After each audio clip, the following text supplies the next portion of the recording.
So we have defined for X a topological space with sheaf F, the stalk F lower X at the point X in X in general.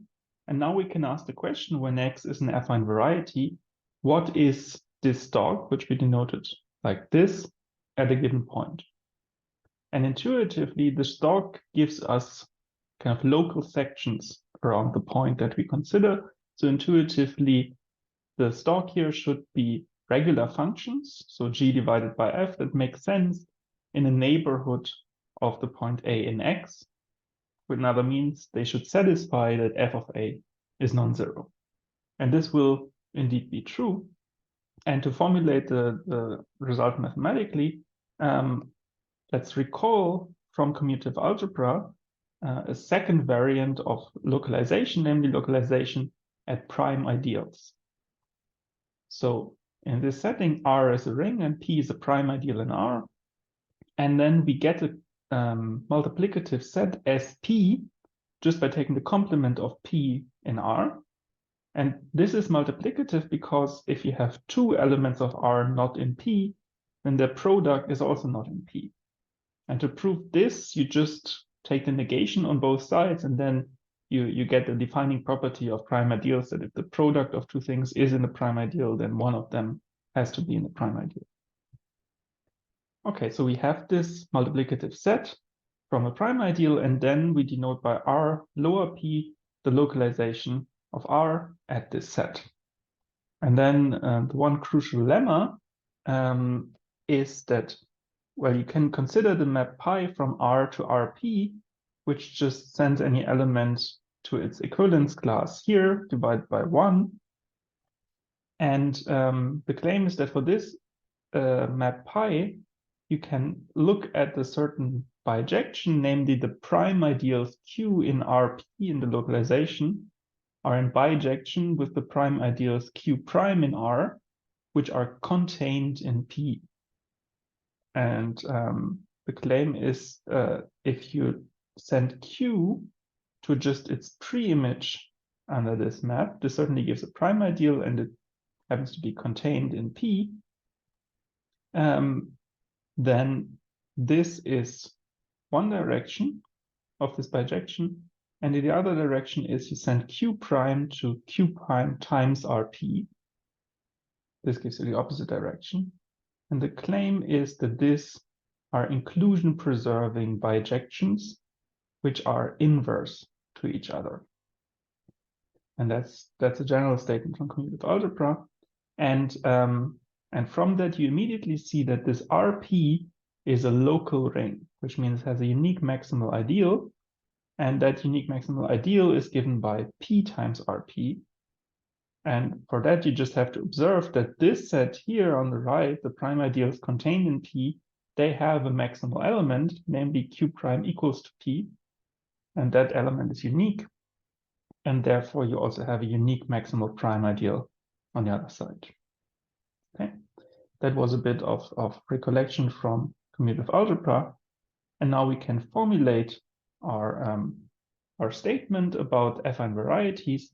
So if A is in X is a point in an affine variety, then there's a map from the ring of regular functions on X localized at the ideal of A in X to the stalk of OX at A, which sends such an element of the localization G divided by F to the local section defined on the open set DF given by G divided by F.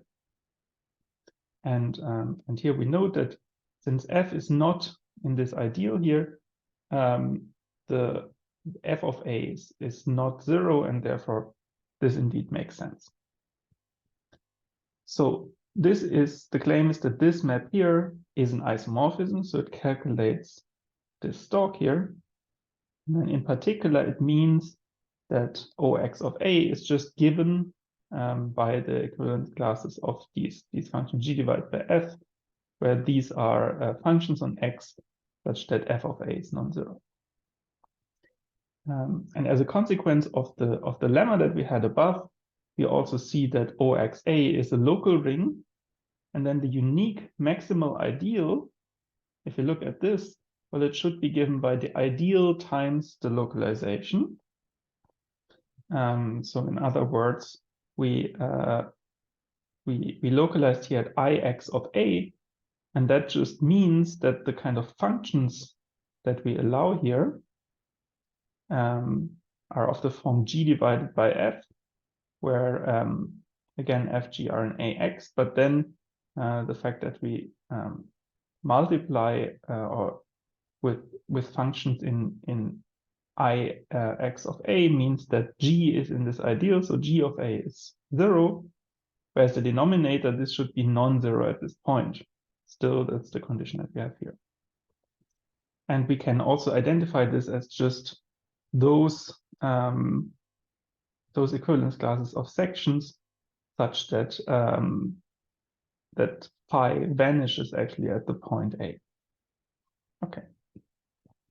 And this is then, because it is a local ring, we will then also call it the local ring of X at A. Okay. And so for the proof, so the first part is saying that this here is an isomorphism. So the first thing that we do is we check that this map here is well defined and the K-algebra morphism. So for the well-definedness, first of all, we have to see that this is really an element of the stalk, but this we almost completed already. So somehow f not being in the ideal here means that f of a is non-zero. Therefore, a is in this set here. That's the first condition. And then this here is also a section of the sheaf of regular functions. Well, because it makes sense on all of df, and there it is a quotient of two functions restricted from x. So that's fine. This is some element of this ring here, and then it's also, you can also kind of check that this is a K-algebra morphism. This is not too hard. And the second thing is we need to show it's well defined, because somehow in this localization we could replace this by a different form. So assume that we have two elements in the localization which coincide in there, but have different representations. Then, by definition, there exists an F3 in the multiplicative set at which we localized. So in other words, the complement of IXA, such that in this ring here we have this equality. F3 times this this mixed difference is 0. And then we need to show that the corresponding two functions here coincide. But so if we look at the picture now, we have x, and then one function is defined away from the vanishing locus of f1, one function is defined away from the vanishing locus of f2, and then we also have this f3 around. But one thing to observe is that, of course, none of these three red sets contains A by definition. Here, the third, we use this property. And so the locus on which we want to do the comparison is actually the complement of all these three vanishing loci. So let U be this corresponding distinguished open, affine open subset. Then when we restrict to X in there, well, we just evaluate this here at the point X. So here I just inserted somehow evaluation at X everywhere. And then by definition of this set, all of these three things are non-zero. And then what we can do, this is non-equality in K in the field. And so we can just divide by this quantity here, which is non-zero element. So dividing by F3 of X gets rid of this term. And then you just rearrange and you see, well, now we have something which looks pretty close to what we want, because at all of these points, we have the desired equality, and then we can just be a bit careful about what was the equivalence relation on the stalk. Well, it said this element of the stalk here we can always replace the open neighborhood of A by a smaller open neighborhood. So here we replace it by this neighborhood U. Don't change the function, just restrict it. And then on U, we have just checked that G1 of x divided by F1 of x is equal to G2 of x divided by F2 of x. So there we can replace the expression. And then we just do the first step in reverse and go to df2. And then we see the two possible images under this map psi here. They coincide. And so it is a well-defined map. That's what we checked. And now we just need to check its isomorphism. So we check its surjective and injective. So for surjectivity, let's say we have any element of the stalk like this. Then, well, we have seen the sets df form a basis of the topology. So we can find an f such that A is in df and is contained in U. So restrict to a smaller set. And well, then again, by this definition, we have that this element here, we can restrict to this open subset. And now this section here, this is now a section of OX on df. And for these, we have already calculated what OX is on the basic open subsets, because this is just the localization of AX at F. And so in other words, we know that phi is given by G divided by some power of F. And then the claim is this is in the image of psi because, well, A being in df means f of A is non-zero. And so also any power f of A to the power m is also non-zero. And so indeed, we are dividing here by a function, which is in the complement of the ideal of A. And so this is a perfectly well-defined element here of the domain of psi. And so this function that we started with is in the image. And then the second thing is that psi is also injective. So for this, we assume that we have something G divided by F, which gets sent to 0. Now we go kind of the opposite way around. If this element of the stalk is 0, by assumption, so this is something which is defined on df.